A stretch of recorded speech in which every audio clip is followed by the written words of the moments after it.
He wasn't there to win a case. He came to expose a system. And when the gavel dropped, so did the most feared name in Atlanta's courts. You won't believe what happened in Courtroom 3. Riverside Federal Courthouse, Atlanta, Georgia. Every morning, sunlight streamed to the tall glass-paneled windows lining the marble hallway, casting down like cold blades of light. For over 2 decades, this had been the untouchable domain of Judge Gloria Whitman, a woman with carefully pinned silver hair, a voice that never rose above steady, and eyes sharp enough to silence an entire courtroom with a single glance. She never had to shout. She never had to pound the bench. All it took was to tilt her head over her square-rimmed glasses and a quiet adjustment to her judge's collar, and the room would fall into an immediate hush. It was a power that didn't come from her title. It came from fear. Fear built slowly, layer by layer, over the years. Gloria Whitman had presided from the highest bench of Courtroom 3 for more than 20 years. Few remember where she started, but everyone knew she had become a permanent fixture in Atlanta's federal court system, especially in criminal cases involving race. Black attorneys, Latino defendants, even idealistic young prosecutors with dreams of reform had all learned the hard way. Don't assume justice is a universal concept. To Whitman, the law wasn't a compass. It was a tool, and she had mastered how to bend it to her will.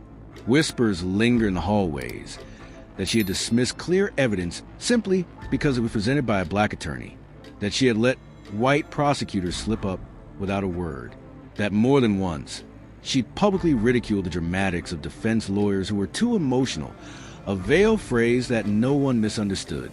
But no one had dared confront her. No one had enough evidence, enough influence, or enough courage to step into the light and say aloud, "She's destroying justice," until one day, a day when Courtroom 3 would no longer be her private stage, a day when a new name, a man who would walk through those doors with steady steps, clear eyes, and complete plan, would begin to crack the walls of power that had long seemed unshakable. But that day had not yet come.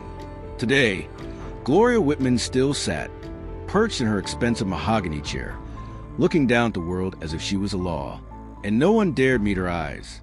Not yet. One ordinary morning, the doors to Courtroom 3 swung open at exactly 9 a.m. Footsteps echoed sharply against a marble floor, not hurried, not slow, but steady enough to make several heads turn. But today, someone's presence would begin to change everything. Malcolm Reed stepped inside, a dark leather briefcase in hand, his navy blue suit perfectly tailored, his solid-colored tie neatly knotted, and his demeanor as composed as it was cold. At 48, battle-hardened by the system, Malcolm was no longer the young black attorney whose hands once trembled before the bench over a decade ago.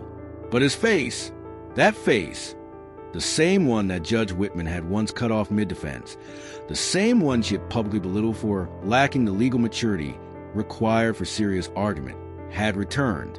And this time, he wasn't here to endure. At the defense table sat Andre Marshall, a black man in his early 30s, eyes filled with anxiety, awaiting his fate. Charged with armed robbery at a convenience store, Andre had sworn he wasn't at the scene, but Malcolm knew too well. In this courtroom, a black man's word was never enough. "Mr. Reed," Judge Whitman's voice rang out like polished steel, her eyes never leaving the file in her hands.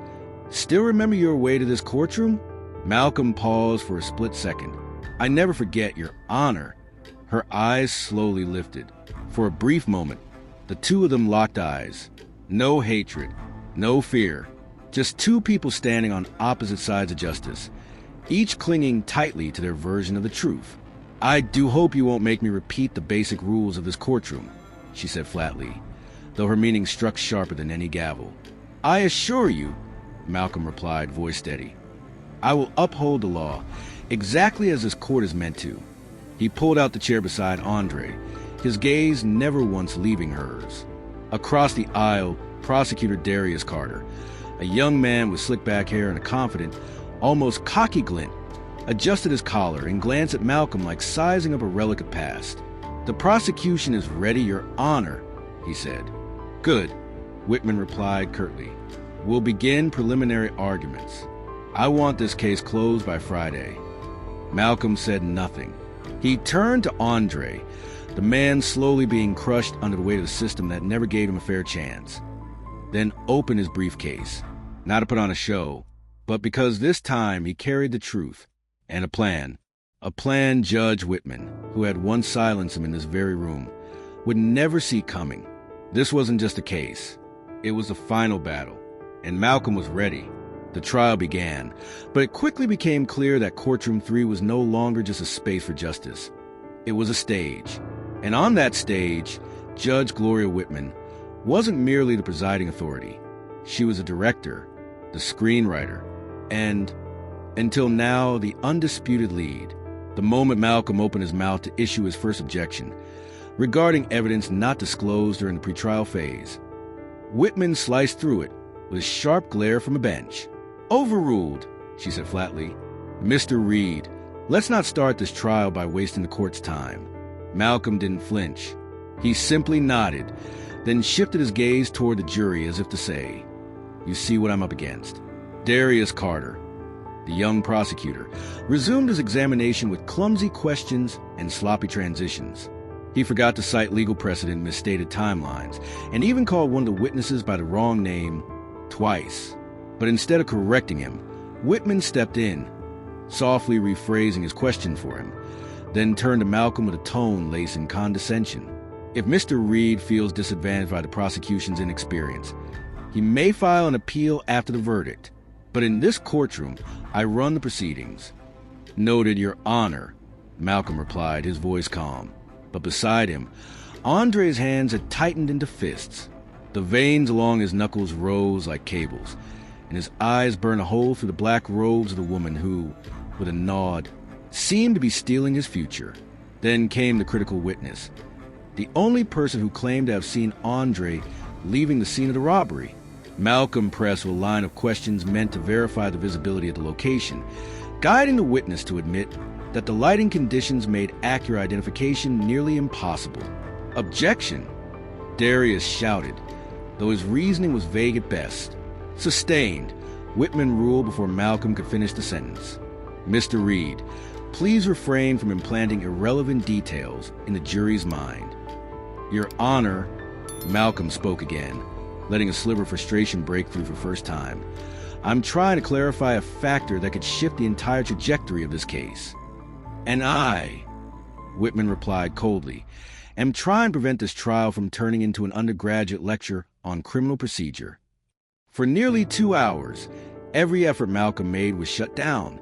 He could see the jury beginning to frown, some exchanging puzzled looks. A few even nodded subtly when he objected, only to wilt with disappointment, as their hope was promptly overruled. Still, Whitman never wavered, and that, Malcolm knew, was exactly what he needed. The more blatant her bias became, the deeper she sank into the trap. He didn't need to win today. He just needed her to bring about her own downfall. Malcolm Reed sat upright at the defense table, hands clasped, eyes never leaving the judge's bench. Every time Gloria Whitman cut him off, every time she assisted prosecutor Darius Carter, every time an objection was dismissed without pause, he made a mental note, not on paper, but in his mind. With the photographic memory that had once saved him in cases others deemed hopeless, Malcolm logged every word, every expression, every instance of Whitman overstepping her bounds, because he knew those seemingly minor details, when the time was right, would become the very keys that could dismantle an entire empire built on fear. Andre Marshall, on the other hand, was a man haunted by fear. He kept turning to look at his mother, an elderly woman seated in the front row, tears streaking down her cheeks, her hands clenched around a worn Bible as if it were the last thread of hope she had. Malcolm gently placed a hand on Andre's shoulder. "Stay calm," he whispered. "We're not in the final round yet." And then, an unexpected opportunity walked through the door. A woman entered the courtroom, composed and deliberate in every step. She wore a navy blue suit and a name badge clipped to her lapel read, "Miranda Bennett, Federal Judicial Inspector." Whitman glanced at her, eyes narrowing ever so slightly, though she didn't flinch. "The court welcomes the inspector's presence," she said, tone perfectly even, "so long as she does not interfere with the proceedings." Miranda gave a polite nod, but said nothing. Her presence, however, sent a ripple through the room. A few members of the jury cast sideways glances at her, as if instinctively sensing that something was being observed, scrutinized. Malcolm understood instantly. This was no coincidence. He had submitted an anonymous report to the Office of Judicial Oversight, a detailed summary of biased rulings, procedural misconduct, and contradictory testimonies from past cases presided over by Whitman. No name, but enough detail to make silence impossible. And now, the person who had read that report sat at the back of the courtroom, watching everything. Malcolm didn't change course. He didn't force the moment. He let Whitman continue her overreach, let Darius stumble forward with invisible strings pulling him along. He allowed the truth, fragment by fragment, to reveal itself. When another witness, a police officer, was called to the stand, Malcolm asked a single, straightforward question. "Did you retrieve the surveillance footage from the store?" The officer nodded. "Yes, but it was overwritten due to a delay in the preservation request. I apologize." Malcolm didn't object, didn't flinch. He simply turned to look at Whitman, then back to the jury, and remained silent for 3 seconds. And in that stillness, the entire courtroom felt it. Something was shifting. The whole courtroom felt the tension build in that silence. Then he spoke, softly but sharp as a blade. "The only video that could prove my client wasn't at the scene of the crime was deleted because a preservation request was never filed in time." He paused, eyes locking onto Whitman. "We may proceed, Your Honor." Whitman bit her lower lip. She knew Malcolm was slowly turning the spotlight onto her, and his silence was more dangerous than any argument he could make aloud. Something was shifting, and for the first time in 2 decades wielding the gavel, Gloria Whitman could feel it. The trial resumed after the lunch break, but courtroom 3 of the Riverside Federal Courthouse was no longer the same. The wooden benches remained. The soft amber light still spilled down on the bench, but the silence, the tension, now felt like a live wire ready to snap. Inspector Miranda Bennett was still seated quietly in the back. She didn't take notes, didn't show any reaction, but her stillness was louder than words, and it made the jury's eyes flick toward her more often than not. Malcolm Reed, however, didn't look at anyone but Gloria Whitman. He knew exactly what she would try next, and right on cue, Prosecutor Darius Carter began questioning the 4th witness, a man named Ray Jenkins, who claimed to have identified Andre Marshall at the scene of the robbery. But the moment Jenkins took the stand, Malcolm stood, eyes sharp as razors. "Your Honor, I object. This witness was not on the predisclosed list submitted in accordance with procedural rules. His sudden appearance constitutes a severe violation of due process and the defense's right to prepare." Whitman didn't even lift her head. She spoke in her usual monotone. "Overruled. The prosecution has added this witness due to unforeseen circumstances. We will proceed." Malcolm didn't step back.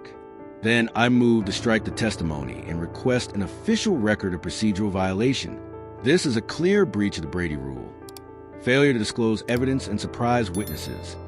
Whitman finally looked up. Her eyes, cold as steel, sliced toward Malcolm. "Mr. Reed, I've been exceedingly patient with you today. One more interruption, and I will hold you in contempt of court and have you removed by security." The room froze. The jury sat still. Darius Carter stopped mid-motion. Even Miranda Bennett lifted her gaze, eyes narrowing like twin laser beams locked on the bench. Malcolm inhaled slowly, resting his hand calmly on the defense table. His voice was cool, unwavering. "Just to confirm, Your Honor, are you threatening defense counsel for requesting basic rights owed to his client? You're accusing me of misconduct in my courtroom?" Whitman growled, every word laced with outrage. Malcolm didn't respond right away. Instead, he turned, facing the jury, then the public gallery. "Sometimes," he said, his voice deep and clear, ringing through the heavy silence of the courtroom, "justice isn't killed by bullets. It's killed by silence. When an entire system chooses to look the other way in the face of blatant misconduct." Whitman slammed the gavel down. "You will stop this immediately." "And sometimes," Malcolm continued, his voice steady, his eyes burning like a fire long held in, "the only way to fix a broken system is to force it to look in the mirror. A courthouse marshal near the door instinctively took a step toward Malcolm, but Malcolm sat down, silently, intentionally. The entire courtroom froze, except for Miranda Bennett, who now scribbled something quickly into her folder. The trial continued, technically, but Gloria Whitman, once able to command the room with a glance, was no longer in control. She was alone now, and for the first time, afraid, in the very fortress where she'd once ruled supreme. Courtroom 3 of the Riverside Federal Courthouse hung thick with tension.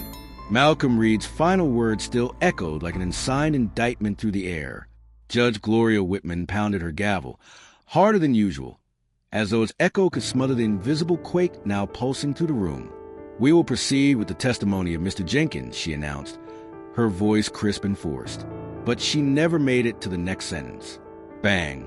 The double doors of the back of the courtroom burst open with a loud clap, drawing every eye in the room.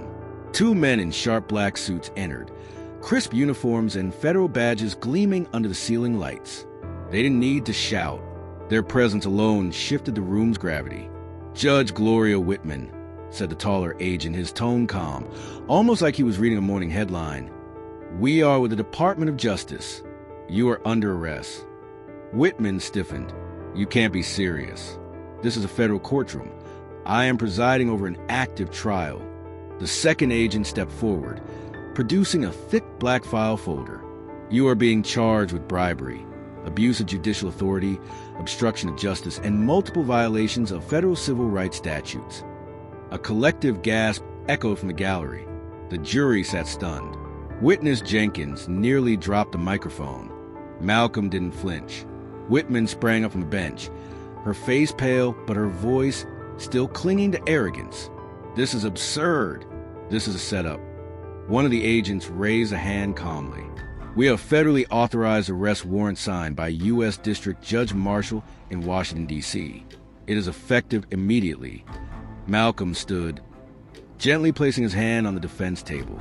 "Your Honor," he said, voice steady and echoing through courtroom, "I believe my earlier objection has just been overruled by a warrant."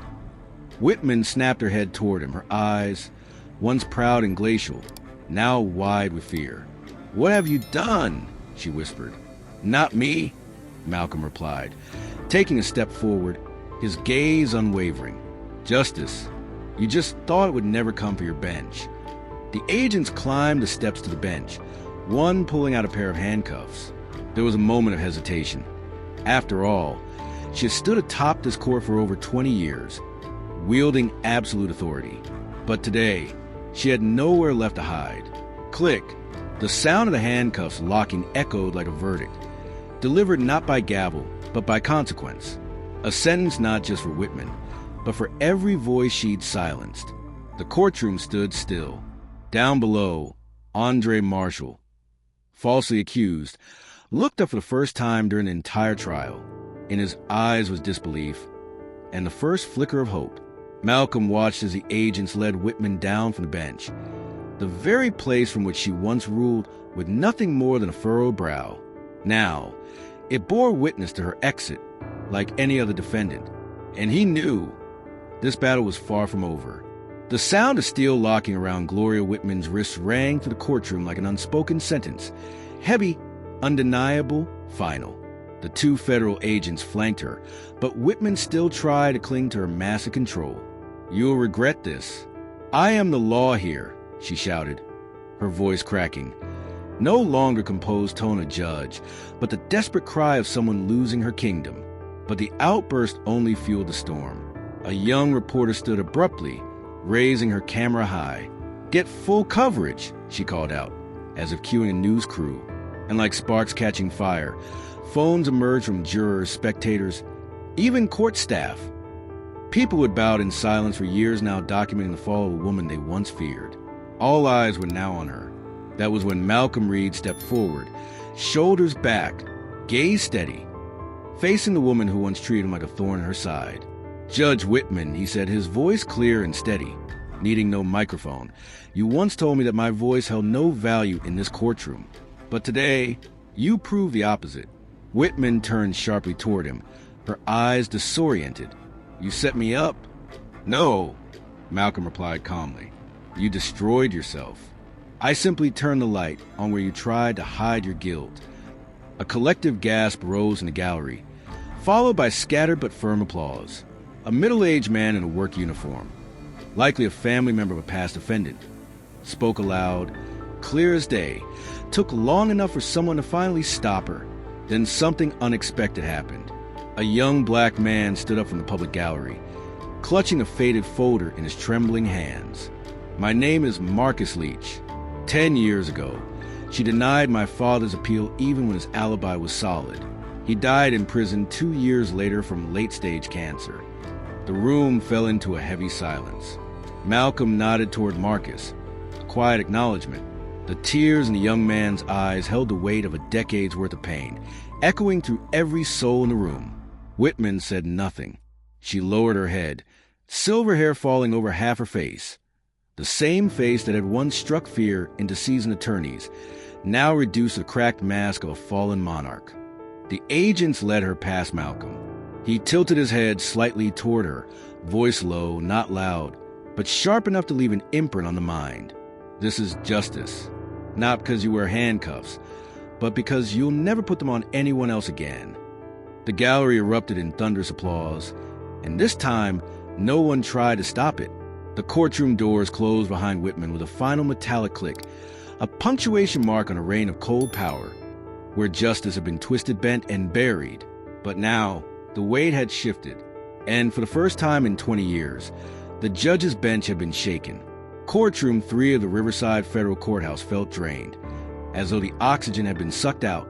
Shock lingered in the air, suspended between the ceiling tiles and the stunned jury box. People whispered. Journalists scribbled like mad. And at the defense table, Andre Marshall still stared, unable to process what he'd just witnessed. He looked around, his gaze settling on Malcolm Reed, the man who had just brought down the most feared name in the district. Stepping into the power vacuum was interim Judge Leonard Briggs, a tall, elder black man with a calm voice and eyes that had seen history unfold. He made his way to the bench, adjusted his robe, and tapped the gavel 3 times. Order, he said, voice deep but firm. Given the gravity of what has just occurred, Judge Briggs began, voice resonating across the hushed courtroom. I, Judge Leonard Briggs, am now presiding over this trial. He glanced down at the court record before continuing, every syllable deliberate, after reviewing the transcripts, the submitted evidence, and the clear misconduct and procedural tampering during both pretrial and trial proceedings. He paused. The room collectively held its breath. I hereby declare all charges against the defendant, Mr. Andre Marshall, are dismissed. This case will not be retried. The defendant is to be released immediately. The first applause broke out in the rear of the courtroom, then spread like a wave. Some stood, others wept, and in the center of it all, Andre Marshall stood frozen, as if awakening from a year-long nightmare. The bailiff removed his handcuffs. Andre rubbed his wrists, his hands trembling, unfamiliar with the freedom he had almost forgotten. Slowly, he turned to Malcolm, rose to his feet and embraced him. Not like a client thanking a lawyer, but like a younger brother clinging to the man who led him out of darkness. Thank you, Malcolm. Thank you for not giving up, Andre choked out. Malcolm placed a steady hand on his shoulder. You don't owe me anything, he said, voice low. We're just getting started, bringing justice to everyone like you. At that moment, others began to approach in the gallery. Among them, Marcus Leach, the young man who had spoken about his father's wrongful death in prison. He reached for Andre's hand and gripped it tightly. Your freedom gives the rest of us hope, Marcus said, eyes shimmering. For the first time in years, I believe justice actually walked into this courtroom. A local news camera panned slowly across the room, capturing the moment Andre Marshall stepped out from behind the defense table. For the first time in over a year of false imprisonment, not with a bowed head, not with fear, but with his chin held high, as a man reclaiming his name. And for once, the light pouring into the courtroom windows didn't shine on power. It illuminated a man who had just been given back his dignity. That afternoon, when the courtroom had emptied and the hallways of Riverside Federal Courthouse had quieted, Malcolm Reed remained seated alone at the defense table. The last of the sun filtered through the tall glass windows, casting long shadows across the marble floor. Where just hours ago Gloria Whitman ruled from the bench like an unshakable symbol, now sat only an empty chair, still and cold. Andre was free. Justice, at least in this case, had prevailed. But Malcolm knew this wasn't the end. Just one victory in a long war. He quietly opened his briefcase and pulled out a different file. Not Andre's. This one bore the name Javier Ellis, a Latino man wrongfully convicted 12 years ago, in a courtroom where Gloria Whitman presided. That file had sat in his drawer for months, waiting for the day to pass. There were other names. Too many. Malcolm looked down at the first page, his brows tightening. The world might see him as a hero after what happened today. But inside, Malcolm felt no glory, only responsibility. On the jury bench, an older woman was quietly packing her handbag when she suddenly turned back. She walked toward Malcolm, gently placed a hand on his shoulder, and said in a hoarse, trembling voice, "I used to believe this system was beyond saving, but today you gave me a reason to believe again." Malcolm offered a soft smile. "Thank you. But honestly, it's people like you. That's the reason I never stopped." She nodded, then walked away. Malcolm rose and stepped into the hallway. The press was still waiting at the courthouse gates. He didn't care, because in his mind, the next battle had already begun to take shape. As the elevator doors closed, his phone buzzed. A text message from a young attorney at the Atlanta Law Institute. "I was once your student. After today, I've decided to leave my internship at the corporate firm. I'm going to represent undocumented immigrants pro bono. You inspired me." Malcolm closed his hand gently around the phone. That was the reason he started this path. Not to become the face of headlines, but to be the first torchbearer through the darkness, so others could follow. One day, when he no longer stood before a courtroom, it would be these young ones who continued the work. True justice isn't about toppling a name. It's about transforming a system, one courtroom, one soul at a time. And Malcolm Reed was far from finished. The next morning, Malcolm stood alone on the granite steps of the Riverside Federal Courthouse. Behind him, the city of Atlanta slowly woke under the first light of dawn. Soft rays of sunlight kissed the old gray stone of the building, once a fortress for unchecked power, now beginning to shift. The door behind him still held the dust of time, but this wasn't just a new day. It was the first page of a new chapter. Before him stood a quiet crowd, reporters, law students, and ordinary people. People who had once believed their voices would never matter. Malcolm didn't hold a speech. He didn't need a script, only the truth. "Someone asked me," he began, his voice steady and low, "if yesterday was the greatest victory of my career." He paused, eyes scanning the faces in front of him. The answer is no. Yesterday was not a victory. Yesterday was a wake-up call. A breeze carried loose pages of the morning paper across the steps. The headline screamed in bold, "Judge Gloria Whitman arrested in courtroom shock." We live in a system where injustice thrives, not because we lack laws, but because too few are willing to say, no. He let that settle. No theatrics, just silence and truth. "This is not the end," Malcolm said. "It's the start of a new kind of justice. One that doesn't hide in shadows. One that doesn't bend for power. One that begins with us." And with that, he stepped down from the courthouse steps, walking not into applause, but into the work that still remained. Because justice, he knew, doesn't wait for headlines. It walks beside those who carry it forward. He placed a hand over his chest. "I am not a hero. I'm a small part of a long, unfinished fight. And I'm not here to end something. I'm here to begin." "Justice," he said, "isn't a gift. It doesn't arrive on its own. It is earned through courage, truth, and action." Malcolm took a step back, looked straight into the camera lens. If you're watching this, if you've ever been judged for how you look, where you're from, or the color of your skin, I want you to know you're not alone. If you're a young lawyer, a student, or just someone who's ever asked, "What can I do?" Here's your answer. Start, speak up, stand together. The crowd fell silent. Then slowly, one by one, hands came together, A rising wave of applause, not loud but deep, resonant, like a heartbeat. Malcolm turned and walked back into the courthouse. But his footsteps didn't just echo across the stone steps. They echoed inside the hearts of the hundreds gathered there that day. And from that moment on, in Atlanta, the name Malcolm Reed wasn't just the name of an attorney. It was a spark that reignited the belief that true justice, even if delayed, can still be delivered, but only if we dare to rise.